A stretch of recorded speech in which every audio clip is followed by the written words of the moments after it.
Basketball is back. Thunder general manager Sam Presti kicked off the team's 10th season Friday with his preseason media availability. Here are 3 key takeaways, from surprise injury updates to immediately addressing the internet elephant in the room. 1. Westbrook's health is a question. In the midst of a question about an injury update on Alex O'Brien's, Presti casually dropped a major detail. Russell Westbrook had a platelet-rich plasma injection in his left patellar tendon this week. The procedure is commonly used to help with tendinitis and involves injecting a portion of a patient's own blood, which has a high concentration of healing platelets, into injured tendons, joints, ligaments or muscles, in order to promote healing. The injection, according to Presti, was not related to any of Westbrook's previous injuries. Westbrook had 3 procedures on his right knee in 2013. Westbrook is expected to miss the start of training camp Tuesday, just to make sure that it settles itself down, said Presti, who described Westbrook's flare-up as not anything serious. He's expected to play in the preseason, but how much is unknown. The Thunder's first preseason game is October 3 against Houston. I think he really wanted to make sure he took care of that in advance, so it wasn't something that lingered through the year, Presti said. We'll work him back in, I think, as we get through camp and see how he's doing. In April of 2013, Westbrook suffered a tear to the lateral meniscus in his right knee in the Western Conference first round against Houston. He had a second surgery in October of 2013 to repair a loose stitch from the original surgery, which was causing inflammation. Then he underwent a third arthroscopic procedure in December 2013, when he was experiencing consistent swelling. Westbrook isn't the first Thunder player to receive a PRP injection this offseason. O'Brien's had the treatment on his right knee following the postseason. Presti also said Patrick Patterson is progressing and will most likely play in preseason games after having arthroscopic surgery on his left knee in August. Since Westbrook's injury-riddled 201,314 season, has played in 228 of a possible 246 regular season games, including 80 or more in each of the last 2 seasons.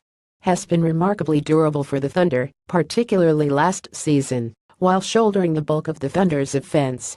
As of right now, those are kind of the things that we've got, Presti said. You know, I'm always hesitant because someone could, knock on wood, stub a toe in there right now, but that's what we've got, and we think by the end of the preseason we should be in pretty good shape to have everybody out on the floor. Presti can reassure, but Westbrook's health will be something to monitor. 2. Contract watch continues. Westbrook has until October 16, the day before the start of the NBA regular season, to agree to a designated veteran player exception which could pay him $235 million over 6 seasons. If he doesn't sign, he'll become an unrestricted free agent in the summer of 2018. Westbrook can sign the same Supermax deal that summer, so there's little incentive to lock himself into a contract until he's 34, particularly with the Thunder's roster uncertainty past this season. Newly acquired forward Paul George will be a free agent in 2018. Presti said the Thunder is going to let Westbrook's contract decision play itself out. We're going to have that offer on the table, as long as it's permitted to be there, and obviously we're hopeful that that takes place, Presti said when asked if he's worried. But until the 16th passes, I'm not going to put like a label or adjective, or anything like that on it. 3.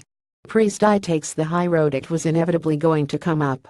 Presti's first question was about Durant, who posted tweets earlier this week which listed the Thunder organization, Billy Donovan and his teammates as reasons he left Oklahoma City for Golden State in free agency. Never mind that the Thunder was up 31 on the Warriors in the 201,516 Western Conference Finals with Donovan as coach, and a group of cats excluding Westbrook Durant claimed couldn't help him win a title. Durant has since apologized for mentioning the organization and Donovan, and said he messaged his former head coach. Presti said he hasn't received a message from Durant and doesn't know if he has reached out to anyone else on the team. As expected, Presti took the high road when asked how Durant's tweets were received within the Thunder. I think the only thing I can say to that is just to be consistent with everything that I have said and everyone else from the organization, Presti said.